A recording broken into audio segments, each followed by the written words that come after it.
Assalamualaikum warahmatullahi wabarakatuh. Halo Kognisia, kembali lagi bersama dengan saya Nadila Putri. Tapi yang agak berbeda kali ini, Dila di sini sebagai host dalam podcast acara podcast Kognisia. Wow. Nah, jadi teman-teman selamat datang di Kognisia Podcast.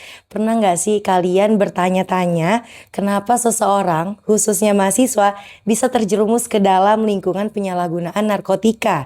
Nah, apakah itu murni karena pilihan moral yang keliru, pengaruh lingkungan, atau justru ada luka psikologis yang lebih dalam di baliknya? Teman-teman, dalam rangka memperingati Hari Anti Narkoba Internasional, Lembaga Pers Mahasiswa Kognisia Fakultas Psikologi Universitas Islam Indonesia hari ini akan mengupas fenomena tersebut secara kritis. Kita tidak akan bicara soal stigma, melainkan membedahnya secara objektif dari sudut pandang psikologi. Saya Nadila Putri dan hari ini kita sudah ditemani oleh pakar yang luar biasa, Ibu Dr. Nita Trimulianingsi SPCMC Psikolog. Assalamualaikum Ibu Nita. Waalaikumsalam warahmatullahi wabarakatuh. Terima kasih banyak sudah meluangkan waktu di acara podcast Terima kasih Kognisia kembali. ini Ibu. Baik, bagaimana Ibu kabarnya? Alhamdulillah luar biasa. Alhamdulillah luar biasa, cantik sekali ya Ibu Nita teman-teman. Amin. Jadi Ibu Nita adalah salah satu dosen psikologi juga teman-teman di Universitas Islam Indonesia, betul Ibu? Iya, betul. Nah betul, nah sebelum kita masuk ke pembahasan utama dari analisis psikologi yang mendalam, kita awali dulu dengan sesi yang interaktif, yakni pertanyaan mitos atau fakta. Nah di sesi ini Ibu cukup menjawab mitos atau fakta saja tanpa perlu penjelasan lanjutan. Biasanya saya ngasih kuis, ini yang ngasih kuis Dila ya. Aduh Ibu maaf, di kelas jangan ditambah ya Bu kuisnya. Siap. Nah baik, pertanyaan pertama.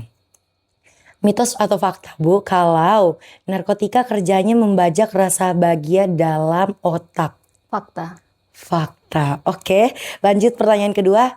Sekali saja mencoba narkotika langsung bisa bikin kecanduan? Itu bisa mitos, bisa fakta, tergantung kondisinya. Oke, didengar ya teman-teman. Pertanyaan ketiga, narkotika hanya merusak fisik, tidak mempengaruhi kesehatan mental? Mitos. Mitos. Pertanyaan keempat, penyalahgunaan narkotika bisa menyebabkan kerusakan otak yang sifatnya permanen? Fakta. Fakta. Pertanyaan kelima, pecandu narkotika tidak bisa sembuh dan pulih kembali? Mitos. Mitos. Oke, baik teman-teman, luar biasa jawaban cepat yang langsung memantik rasa penasaran kita, tentunya termasuk Dila atau teman-teman yang sedang melihat tayangan video ini. Nah sekarang mari kita bedah satu persatu landasan ilmiahnya di sesi yang utama. Nah teman-teman, kita bertanya nih, baik Ibu, berdasarkan data BNN yang pernah kita bedah di tahun 2024 kemarin, ternyata lebih dari 50% tindak pidana narkotika melibatkan individu di usia 17 sampai 35 tahun. Nah, notabene adalah usia mahasiswa, seperti yang kita ketahui bahwa mahasiswa 17, 18 bahkan 20 sampai 23. Menurut Ibu, apa sih sebenarnya yang dimaksud dengan adiksi atau ketergantungan, dan faktor internal serta eksternal apa yang membuat mahasiswa berada di posisi paling rentan? Oke, pertanyaan yang pertama dulu ya. Baik. Apa itu adiksi? Adiksi adalah kondisi di mana individu itu menjadi tergantung pada sesuatu yang ada di luar dirinya. Betul Ibu. Kalau dalam hal ini tadi adiksi narkoba gitu ya, berarti dia tergantung dengan narkoba. Dan kalau tidak menggunakan narkoba, dia jadi mengalami hendaya-hendaya atau permasalahan-permasalahan jadi tidak optimal dalam fungsinya. Kemudian tadi terkait dengan faktor-faktor yang mempengaruhi ya. Betul Ibu. Faktor-faktor yang mempengaruhi sangat banyak. Jadi kalau dari riset itu kebanyakan misalnya dari faktor teman sebaya misalnya gitu ya. Atau faktor stresor yang ada di dalam kehidupan keluarga. Atau faktor memang ada yang bilang memang punya kerentanan psikologis yang ada di dalam diri individu. Jadi memang faktornya sangat banyak. Belum lagi kita juga melihat bahwa ada faktor sosial budaya.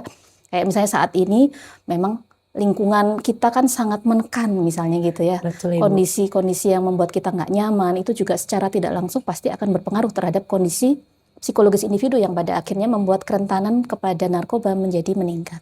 Betul. Berarti semuanya mempengaruhi ya Bu? Ya banyak sekali memang. termasuk yang internal dan eksternal tadi faktor-faktornya. Iya, betul. Begitu ya teman-teman, jadi memang kita nggak bisa bukan menyalahkan individu ya Bu, karena memang segala faktor internal, eksternal itu saling berhubungan antar satu sama lainnya. Betul. Oke, baik teman-teman, kita lanjut ke pertanyaan selanjutnya. Masih dengan data yang resmi Bu, mengejutkannya adalah sekitar 88,4% pengguna mengaku pertama kali mendapatkan zat terlarang justru dari teman sebaya mereka. Seperti yang Ibu bilang tadi bahwa faktor eksternal cukup mempengaruhi. Nah, dari kacamata psikologi sosial, kenapa pengaruh per grup atau teman bisa sedemikian masif? Apakah karena murni tekanan kelompok atau terpressure, atau karena adanya ketakutan bahwa sadar mahasiswa akan penolakan sosial? Jadi memang secara teoritik dan kondisional gitu ya, secara kondisional dan teoritik itu memang usia-usia mahasiswa, Betul. yaitu remaja akhir dan dewasa awal, itu memang usia-usia yang sangat dipengaruhi oleh lingkungan teman sebaya. Jadi karena dia sudah keluar dari rumah, Ya. banyak berinteraksi dengan teman sebayanya, dan dia banyak dituntut untuk banyak belajar dengan teman sebayanya, sehingga bagaimanapun juga pasti akan mempengaruhi ya. Kemudian kalau terkait dengan paksaan, jadi sebenarnya tidak selalu kemudian dipaksa, kalau nggak pakai narkoba kamu nggak boleh gitu ya. Ya betul Ibu. Nggak juga sih, nggak seperti itu juga, tapi bisa jadi misalnya cuman sekedar ngelihat misalnya. Misalnya dari tadi pada awalnya individu sudah punya kerentanan tuh, punya stres dulu nih, gitu kan. Punya stres, dia tidak punya bekal cara untuk mengatasi stres, kemudian dia ngelihat temannya. Kok temennya pakai ini ya? Iya, Kamu betul, pakai apa Bu. sih? Aku pakai ini loh, enak banget nanti. Kamu santai gitu ya misalnya, atau kamu pakai ini kemudian nanti kamu coba deh lihat aku gitu.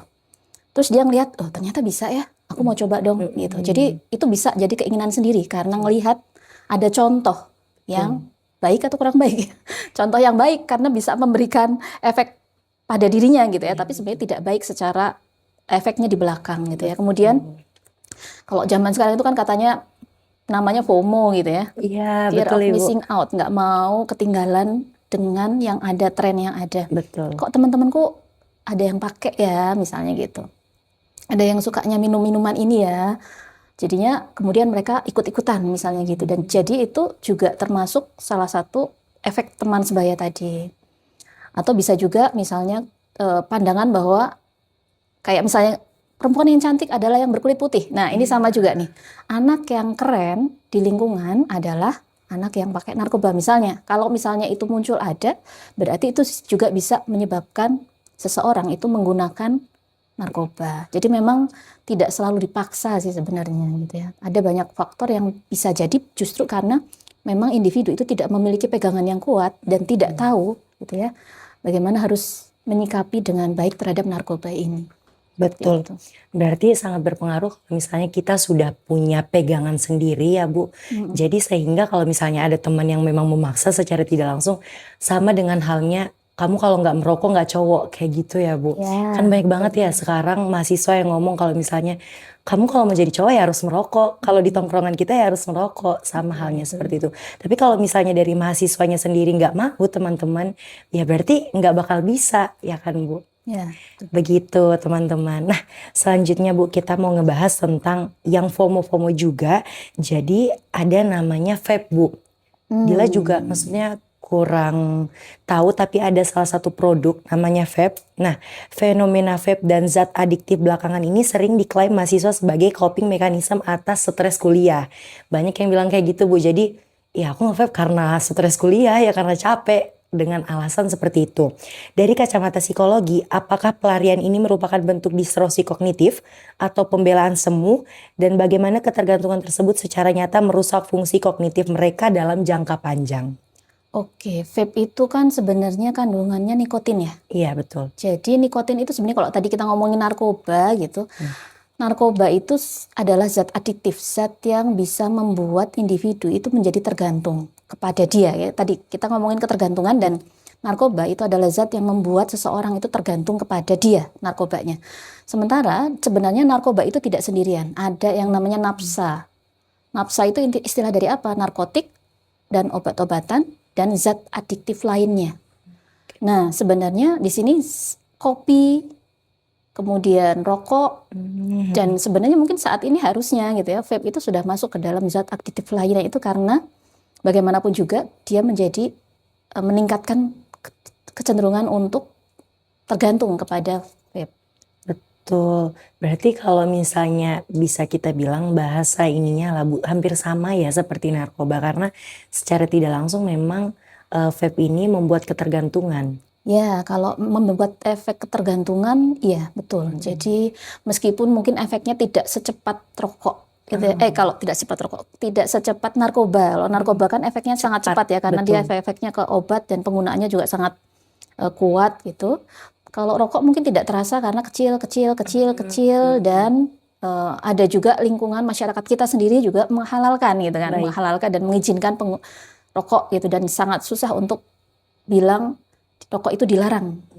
Jadi Oke, masyarakat sosial kita sendiri juga berada di dalam kondisi ambigu. Rokok itu sebenarnya boleh atau enggak, Nah, iya merusak betul atau Ibu. tidak. Itu kan membuat persepsi masyarakat terhadap rokok dan vape tentunya ya, Iya. menjadi masyarakat jadi bingung. Tadi kita lihat bahwa ternyata pengetahuan itu sangat mempengaruhi persepsi individu dan pada akhirnya akan mempengaruhi penggunaan terhadap vape dan narkoba itu sendiri, atau rokok misalnya gitu ya, atau kopi misalnya gitu. Betul, betul Ibu. Nah, kalau dari sisi pandang dosen sendiri, Bu, melihat banyaknya mahasiswa atau teman-teman sekalian yang saat ini mungkin sedang vape, sedang memakai produk vape tersebut dan apa ya, membenarkan bahwasannya alasannya coping mechanism karena dia stres kuliah. Apakah secara dosen bisa membenarkan alasan tersebut, Ibu? Sebenarnya kalau benar dan salah itu agak sedikit menakutkan ya sebenarnya, kalau membenarkan dan salah gitu ya. Cuman kita ngelihat logikanya aja deh. Saat seseorang itu tergantung pada sesuatu di luar dirinya, berarti dia kan sebenarnya secara otomatis kehilangan kontrol akan dirinya. Oh, Jadi sebenarnya seseorang akan merasa, aku tidak bisa melakukan ini tanpa dia. Dia itu bisa apapun ya. betul Ibu. Orang bisa juga vape, rokok, dan kopi gitu ya. Betul.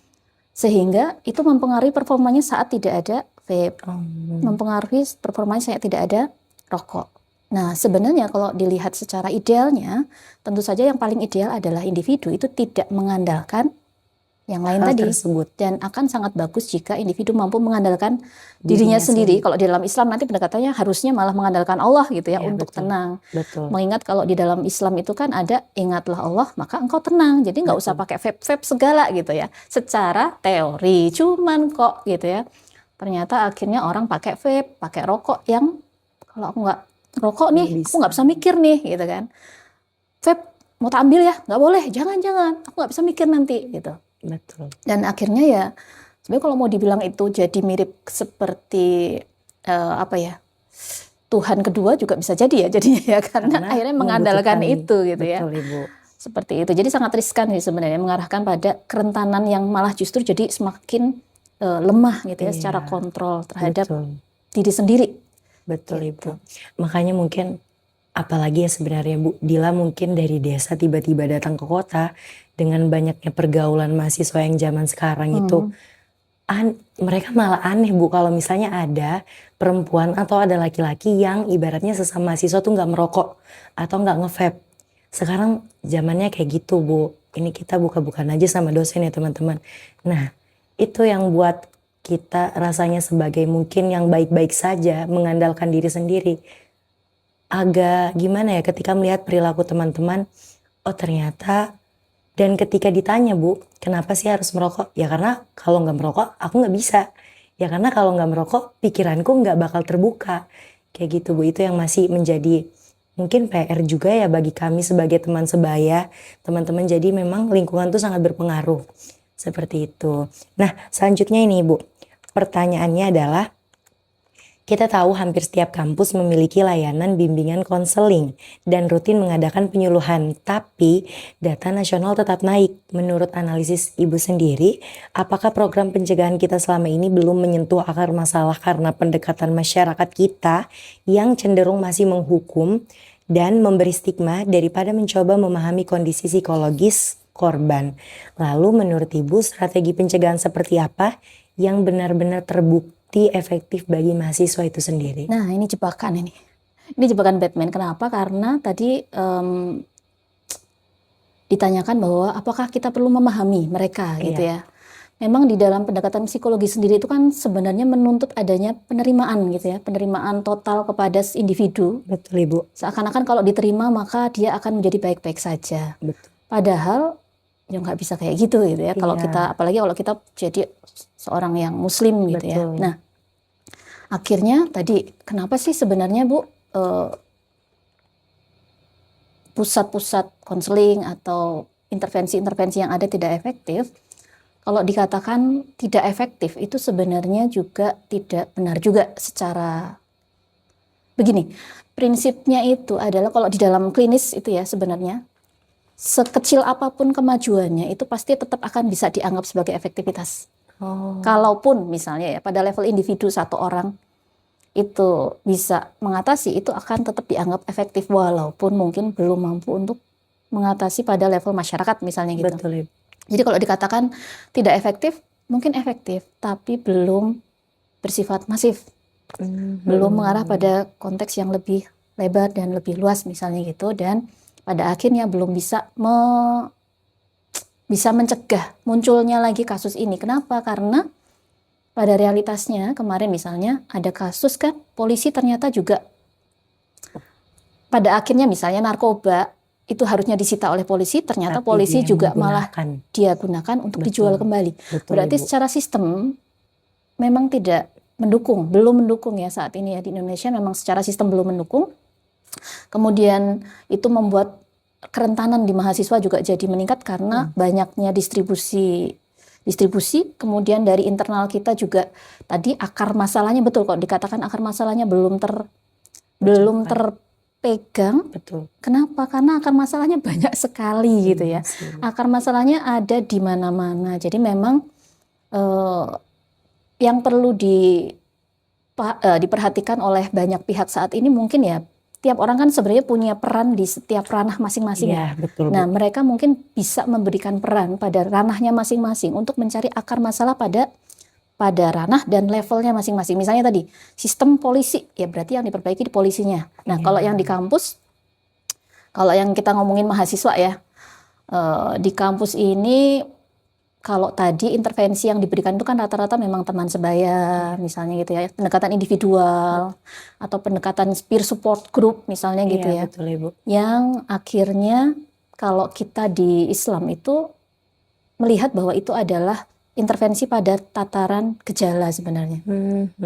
Karena kalau di psikologi Islam itu meyakini bahwa sebenarnya asal dari masalah itu ya di jiwa tadi, di jiwanya gitu. Kok bisa gitu Bu? Ini. Tadi saya bilang bahwa kita itu sudah melupakan dan tidak meyakini bahwa gangguan jiwa, misalnya seseorang depresi itu kayaknya nggak ada hubungannya sama di dalam Islam misalnya ada yang namanya kolbu misalnya gitu ya. Iya. Sementara kalau di Islam itu malah justru mengatakan bahwa akar masalahnya itu ya di kolbu. Tadi misalnya seseorang tidak punya pegangan, tidak tahu dia itu sebenarnya pengennya apa sih, sehingga saat dia ditawarin narkoba, dia akan memilih untuk menggunakan narkoba karena dia merasa bahwa yang aku tahu narkoba bisa membuat aku tenang. Padahal kalau misalnya jiwanya tahu bahwa obatku, jiwa ini kan ada kognisi, emosi, perilaku itu kan jiwa ya.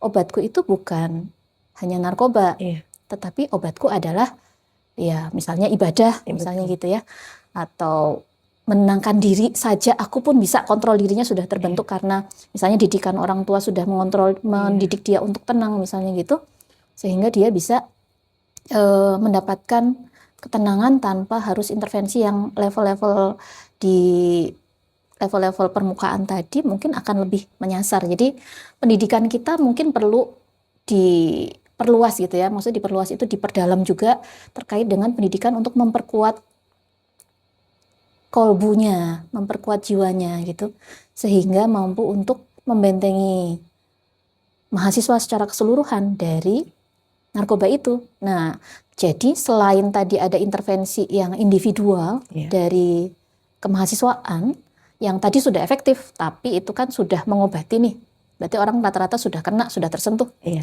Jadi perlu ada yang lebih basic lagi, nanti ditambah lagi dengan pendidikan yang lebih menyasar dan lebih memperkuat. Jadi bahkan tidak hanya narkoba, misalnya terkait dengan rokok misalnya, atau Iya. terkait dengan tadi vape, Betul. atau terkait dengan korupsi misalnya gitu. Atau misalnya terkait dengan yang sekarang lagi isunya lagi rame, hubungan teman yang dekat misalnya gitu, atau pacaran misalnya gitu ya. Nah, itu kan cukup bagaimana seseorang menyikapinya itu kan sangat dipengaruhi oleh individu itu tadi ya. Betul, betul Ibu, betul ya teman-teman. Jadi memang seperti yang kita ketahui bahwa banyak banget tadi strategi pencegahan.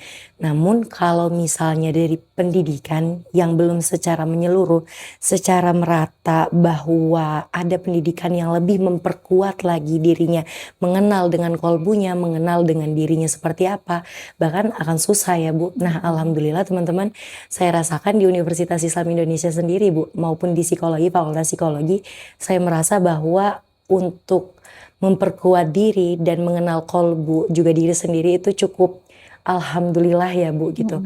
Mungkin saya tidak tahu ya teman-teman di beberapa universitas atau pendidikan tinggi lainnya seperti apa, tapi kalau dari Universitas Islam Indonesia sendiri, alhamdulillah saat ini tercukupi. Mungkin yang perlu ditanyakan ketika teman-teman mahasiswa Universitas Islam Indonesia ada beberapa yang masih ibaratnya tidak mementingkan pikirannya atau malah tidak berusaha mengenal dirinya sendiri.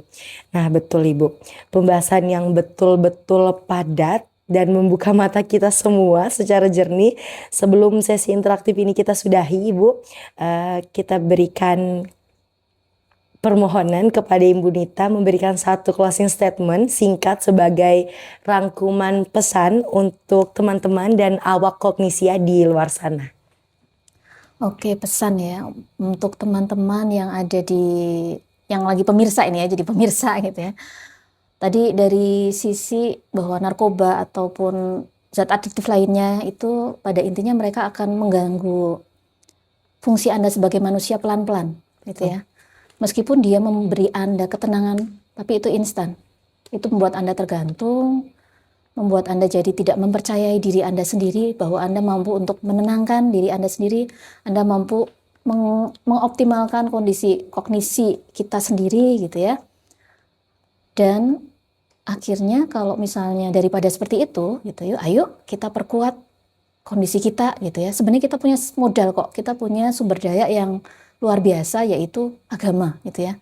Agama kita. Kemudian teman-teman juga sebenarnya sudah punya banyak ilmu di kuliah gitu ya, bahwa teman-teman sudah diajarin narkoba itu apa sih. Kemudian pasti di kampus juga diajarin cara problem solving. Ayo itu dimaksimalkan seoptimal mungkin untuk pemberdayaan diri, sehingga kita juga bisa jadi lebih mantap dalam mengatasi permasalahan, lebih pede, jadi nggak butuh nafsa itu tadi. Betul Ibu. Gitu ya, apapun bentuknya, narkoba maupun zat aditif lainnya. Betul, ternyata sepenting itu ya Bu untuk mengenal diri sendiri lebih jauh. Begitu teman-teman. Nah terima kasih banyak atas insight ilmiah yang luar biasa hari ini Ibu Nita. Kami dari teman Kognisia, dari obrolan kita hari ini redaksi pers mahasiswa Kognisia, bahwa betul penyalahgunaan narkotika bukan sekedar hitam putih, persoalan hukum atau moralitas, melainkan isu kesehatan mental yang membutuhkan empati, pemulihan, dan pendekatan ilmiah yang tepat untuk dipahami, bukan sekedar dihakimi. Betul begitu Ibu? Iya, betul. Betul teman-teman sekalian. Nah jangan lupa untuk terus mendukung eksistensi kami dengan cara like, komen, dan juga share video podcast ini ke teman-teman kalian sebanyak-banyaknya.